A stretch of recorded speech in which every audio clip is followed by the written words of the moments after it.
Hello guys, जय माता की। कैसे हैं आप सब? आई होप आप सब अच्छे होंगे, पॉजिटिविटी को अट्रैक्ट कर रहे होंगे। गाइस, आज देखते हैं डिवाइन आपके लिए क्या गाइडेंस लेके आ रहे हैं।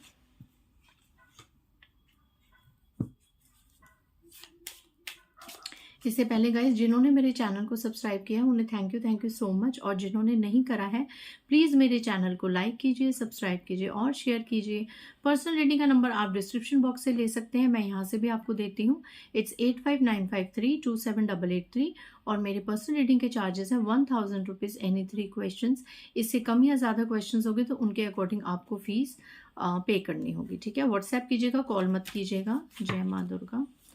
आज देखते हैं डिवाइन जिस भी धर्म से आप जुड़े हैं वो आपको क्या संदेश देते हैं, क्या गाइडेंस आती है। गाइस, मेरा दूसरा चैनल है Nisha Chopra tarot reader and mantra healer, please उसे भी सब्सक्राइब कीजिए। वहाँ पे 2025 में अकॉर्डिंग टू डेट्स आपका कैसा फ्यूचर रहेगा, 2025 में क्या गाइडेंस आएगी आपको, वहाँ पे उसकी वीडियो कुछ टाइम में अपलोड हो जाएगी, आप ज़रूर देखिएगा।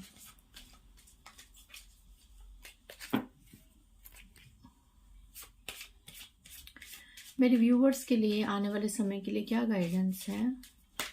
ओके, सबसे पहला कार्ड आया है माँ भद्रकाली। जय माँ Bhadrakali. Blessings of spiritual awareness. Okay, यहाँ पे आने वाले समय में, ठीक है, कुछ लोगों के यहाँ पे एक आत्म जागृति का समय आने वाला है। एक स्पिरिचुअल अवेयरनेस का टाइम आप लोगों के लिए यहाँ पे आने वाला है। और जैसा कि इस जर्नी में जो लोग हैं उन लोगों को ये भली भांति पता है कि स्पिरिचुअल अवेयरनेस का जो टाइम होता है वो इतना इजी नहीं होता, वो थोड़ा सा पेनफुल होता है। कई बार हमें dark night of the soul से गुजरना पड़ता है। और dark night of the souls क्या होती हैं, जब जिस समय हमें ये एहसास हो जाता है कि सच में हमारा कोई नहीं है, ठीक है, हमारा ऊपर वाले के अलावा सच में कोई नहीं है। जिन रिश्तों पे हम अहंकार कर रहे थे, जिन परिस्थितियों पे हम अहंकार कर रहे थे, जिन चीज़ों के होने का हम लोग अहंकार कर रहे थे, असल मायने में तो वो हमारे कभी थे ही नहीं। हम ही उन चीज़ों के पीछे, हम ही उन परिस्थितियों के पीछे और हम ही उन रिश्तों के पीछे भाग रहे थे, मर रहे थे। तो जब ये चीज़ आपको रियलाइज़ होगी तो ये जाहिर है एक अच्छा एक टाइम तो नहीं होगा, बुरा ही एक एक थोड़ा सा, ज़्यादा नहीं, आपको तोड़ने के लिए, मरोड़ने के लिए ये थोड़ा सा यूनिवर्स इंटरवेंशन करेंगे। क्योंकि जब तक आप 3D लेवल से नहीं निकलेंगे, 5D लेवल की तरफ नहीं जाएंगे, जब तक आपको ये मोह माया से तोड़ के ईश्वर की तरफ नहीं बढ़ाया जाएगा, तब तक आपकी एक स्वयं में आध्यात्मिक यात्रा कैसे पॉसिबल है। It's impossible. आप 3D लेवल में रह के, आप मोह माया में रह के, आपको अत्यधिक ज़्यादा पछतावे की एनर्जी हो रही हो कि पास्ट में हमसे ये हुआ वो हुआ, या आप वर्तमान में बहुत ज़्यादा एक एंजॉय कर रहे हो, एंटरटेन कर रहे हो कि हाँ आना जाना घूमना फिरना, या फ्यूचर की बहुत ज़्यादा आपको चिंता है। अगर आप 3D लेवल में अपने मनुष्य के जीवन को इन चीज़ों में आपने फंसाया हुआ है, लगाया हुआ है, जो कि सारी दुनिया ने लगाया हुआ है, but I am talking about the divine souls, जिनकी लाइफ का पर्पस है पहले अपने आप को जागृत करना, फिर अपनी ही तरह डिवाइन सोल्स को जागृत करवाना, इस फील्ड में, इस लाइन में आगे ले जाना, ये कई लोगों का लाइफ पर्पस होता है, ठीक है। तो जब तक आप इस 3D लेवल पे, माँ भद्रकाली कह रही हैं कि जब तक आप 3D लेवल में ही अपने आप को फंसाए रखेंगे, मोह माया में फंसाए रखेंगे, तो आप कैसे आगे बढ़ेंगे। आपको आगे बढ़ाने के लिए ही कुछ तरह के इंटरवेंशंस किए जाएंगे आने वाले समय में। कुछ ऐसे थोड़े बहुत ही सही बट ट्रिगर्स आपको मिलेंगे, जिससे क्या होगा कि एक लेवल पे आपकी एक अवेकनिंग होगी, आपकी जागृति होगी, और आप उस जागृति के बाद सिर्फ और सिर्फ ईश्वर की तरफ ध्यान करेंगे। तो आई थिंक कहीं ना कहीं इनडायरेक्टली ये हमारे लिए ब्लेसिंग्स ही होती है। देखिए, मैं अगर अपने प्रैक्टिकल एक्सपीरियंस के अकॉर्डिंग आपको बताऊं, तो जब हम स्पिरिचुअल अवेकनिंग से गुजर रहे होते हैं, जब हम अपने dark night of the soul को एक फील कर रहे होते हैं और हमारा वो पीरियड चल रहा होता है, तो हमारे को प्रभु को लेके बहुत ज़्यादा गिले और शिकवे हो जाते हैं, हमें बहुत ज़्यादा शिकायतें हो जाती हैं कि प्रभु आपने सबकी ज़िंदगी से डिफरेंट हमारे जीवन को क्यों बनाया, ठीक है। लेकिन यकीन मानिए कि जब आप इन सब पड़ावों को पार कर जाते हैं, जब आप ईश्वर के इस खेल में रम जाते हैं और एक खिलाड़ी की तरह इस खेल को खेलते हैं और सारी चीज़ों को day to day, time to time समझते हैं, सभी ट्रिगर्स को एक्सेप्ट करते हैं और एक अपनी अंदरूनी इतनी पावर में आ जाते हैं, तो आपको बाद में जाके रियलाइज होता है कि यार मैं इतना पावरफुल था या मैं इतनी पावरफुल थी, मैंने इतनी बड़ी बड़ी चीज़ें फेस कर ली।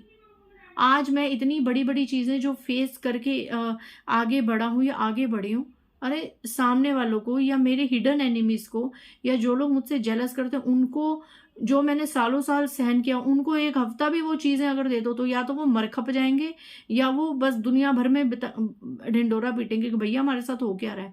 और हमने तो वो चीज़ सालों साल फेस भी कर ली, उन चीज़ों को एक्सेप्ट कर लिया और एक स्ट्रगल करके पहाड़ की तरह एज अ माउंटेन हमने उस चीज़ों को फेस करके हम आगे बढ़े हैं और आज हम 3D से 5D लेवल पे मूव ऑन कर रहे हैं और अपने जीवन को और 7D की तरफ ले जाने का प्रयास कर रहे हैं।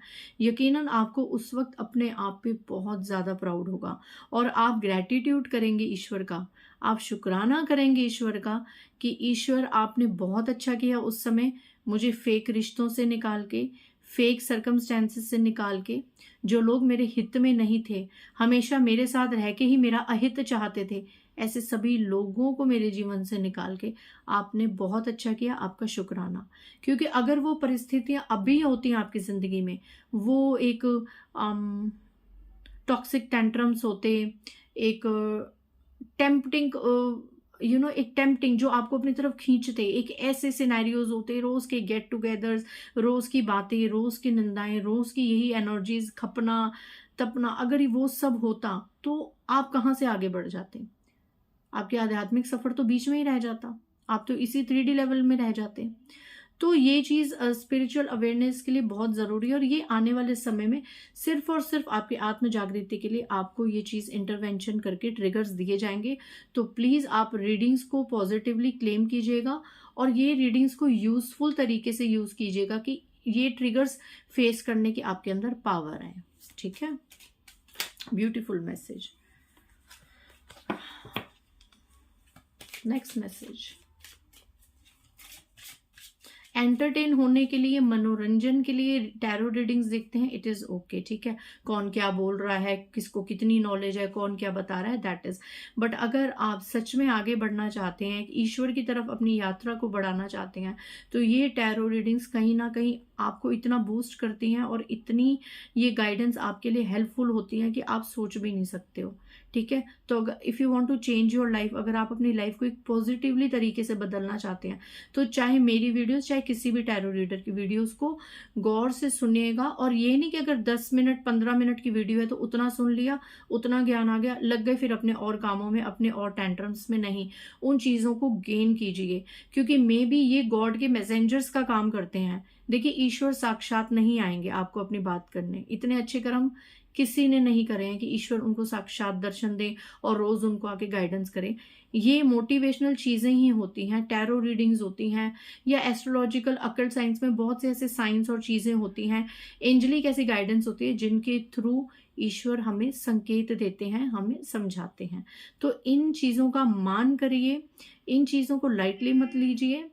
ठीक है, इन चीज़ों की एक कहीं ना कहीं से पूरी वीडियो चाहे ना रेजोनेट हो, एक दो पॉइंट्स भी अगर रेजोनेट हो, तो उस गाइडलाइन को बिल्कुल पॉजिटिवली अपनी लाइफ में उतारने की कोशिश कीजिए और अपने आप से रेजोनेट करवाने की कोशिश कीजिए।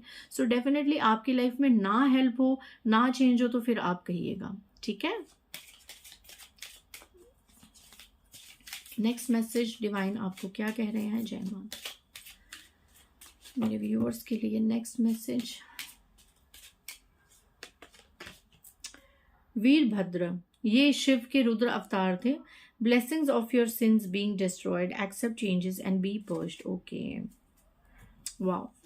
यहाँ पे कोई ऐसी सोल्स हैं जिनको अपने पास्ट में किसी चीज़ का बहुत ज़्यादा पश्चाताप है, या तो किसी के द्वारा आपका दिल दुखाया गया, आपने कोई एक गलत रिश्ते को अपने जीवन में ले आए, एक अपने ग्रह चक्रों में आके, तो उस चीज़ का आपको पछतावा है, या फिर आपसे शायद कुछ गलतियां हुई हैं। मे बी एनर्जीज हैं, किसी के साथ भी रेजोनेट हो सकती हैं, क्योंकि हर तरीके के लोग हमें देखते हैं। तो यहाँ पे ईश्वर देखता है कि हर तरीके के पॉजिटिव नेगेटिव लोग रीडिंग्स को फॉलो करते हैं, देखते हैं। तो शायद ये मैसेज किसी को हिट कर जाए और कोई अपनी लाइफ को ब्यूटीफुली चेंज कर ले। ठीक है, क्योंकि चाहे पॉजिटिव लोग हों चाहे नेगेटिव लोग हों, हैं तो सभी ईश्वर की संतान। ठीक है, अगर हमारी एक संतान बहुत अच्छी है और एक संतान थोड़ी सी बिगड़ी हुई है, थोड़ी सी भटक गई है, या गलत रास्ते पे चल रही है, गलत कार्य कर रही है, तो ईश्वर का काम है अपना। हम माँ बाप कैसे उस गलत बच्चे को सही राह पे लाने के लिए कितनी चीजें करते हैं, पूजा पाठ करते हैं, मंत्र जाप्स करते हैं, उसको समझाते हैं। तो यही ईश्वर भी टैरो रीडिंग के थ्रू या नॉर्मल मोटिवेशनल चीजों के थ्रू सबके सामने रीडिंग्स को लाता है, कि वो मौका देते हैं कि हमारा जो, अगर पॉजिटिव लोग हैं वो तो देखो गाइडेड होंगे ही होंगे, वो तो मोटिवेशनल होंगे होंगे, अपने जीवन को एक अच्छे से आगे बढ़ाएंगे। बट जो नेगेटिव लोग हैं, जो लोग गलतियां कर चुके हैं या अभी कर रहे हैं, तो कहीं ना कहीं ईश्वर उनको भी एक मौका देते हैं कि आप गलत कर रहे हैं, आप सही रास्ते पे आ जाइए, जो आप चीजें कर रहे हैं वो सही नहीं कर रहे। तो यहाँ पे कुछ ऐसे लोगों के लिए शिव का रुद्र अवतार, वीरभद्र अवतार प्रकट हुए हैं और आपको बता रहे हैं कि अगर आपके जीवन में कोई भी ऐसे पाप कर्म आपसे हुए थे, किसी का दिल दुखा था, कोई चीजें हुई थी, तो धीरे धीरे अब उन पापों को डिस्ट्रॉय किया जा रहा है। या आने वाले समय में अगर आप शिव की पूजा करना स्टार्ट करेंगे तो आपके वो पाप धीरे धीरे डिस्ट्रॉय हो जाएंगे। Accept changes and be purged. अपने जो बदल रही है ना जीवन, उसको एक्सेप्ट कीजिए, उसको एक्सेप्ट कीजिए। और अपने अगर सिंस थोड़े बहुत इमोशनल टॉर्चर में आके अगर आपको अपने पाप भुगतने पड़ रहे हैं, अपने कर्मास भुगतने पड़ रहे हैं, किसी भी रूप में, फाइनेंशियली रूप में, फिजिकली रूप में, औलाद के रूप में, पेरेंट्स के रूप में, किसी सिबलिंग, किसी रिलेटिव्स के रूप में अगर आपको भुगतने पड़ रहे हैं, लाइफ पार्टनर के रूप में, तो उनको आप धीरे धीरे वो आप जो भुगत रहे हैं ना, उससे आपके पाप कर्म कट रहे हैं। ठीक है, और आप इस बदलाव को एक्सेप्ट कीजिए और इनको कटने दीजिए। ठीक है, मैं ये नहीं कह रही कि एक्सेप्ट वायलेंस, आप वायलेंस को एक्सेप्ट कीजिए। कोई आपसे बदतमीजी से या हर वक्त रूड बात कर रहा है, आपको डिसरिस्पेक्ट कर रहा है, तो आप उसको भी एक्सेप्ट कीजिए। नहीं, मैं ये नहीं करी, बट हाँ, जहाँ पे आपको लगता है कि ये चीज़ अब मेरे आपे से बाहर है, एंड कहीं ना कहीं एक दिल की आवाज़ आती है कि यार ये जो चीज़ मेरे साथ हो रही है, ये कहीं ना कहीं मेरे पाप कर्मों का फल है, कहीं ना कहीं मे बी इस जन्म में या पुराने जन्म में मेरी की हुई चीज़ों का फल है, तो फिर उसको चुपचाप एक्सेप्ट कीजिए। जितना हो सके मंत्र जाप कीजिए। ठीक है, अपने चंद्र को मजबूत कीजिए, अपने सूर्य को मजबूत कीजिए, राहु और केतु को मजबूत कीजिए, ताकि आने वाले समय में आप इन सब सिन से बिल्कुल अपना फ्री हो जाएं और आप आगे मूव ऑन कर लें। इससे ज़्यादा मैं मैसेजेस नहीं लूँगी गाइज। मिलते हैं नेक्स्ट रीडिंग में। बाय गाइज, जय माता दी।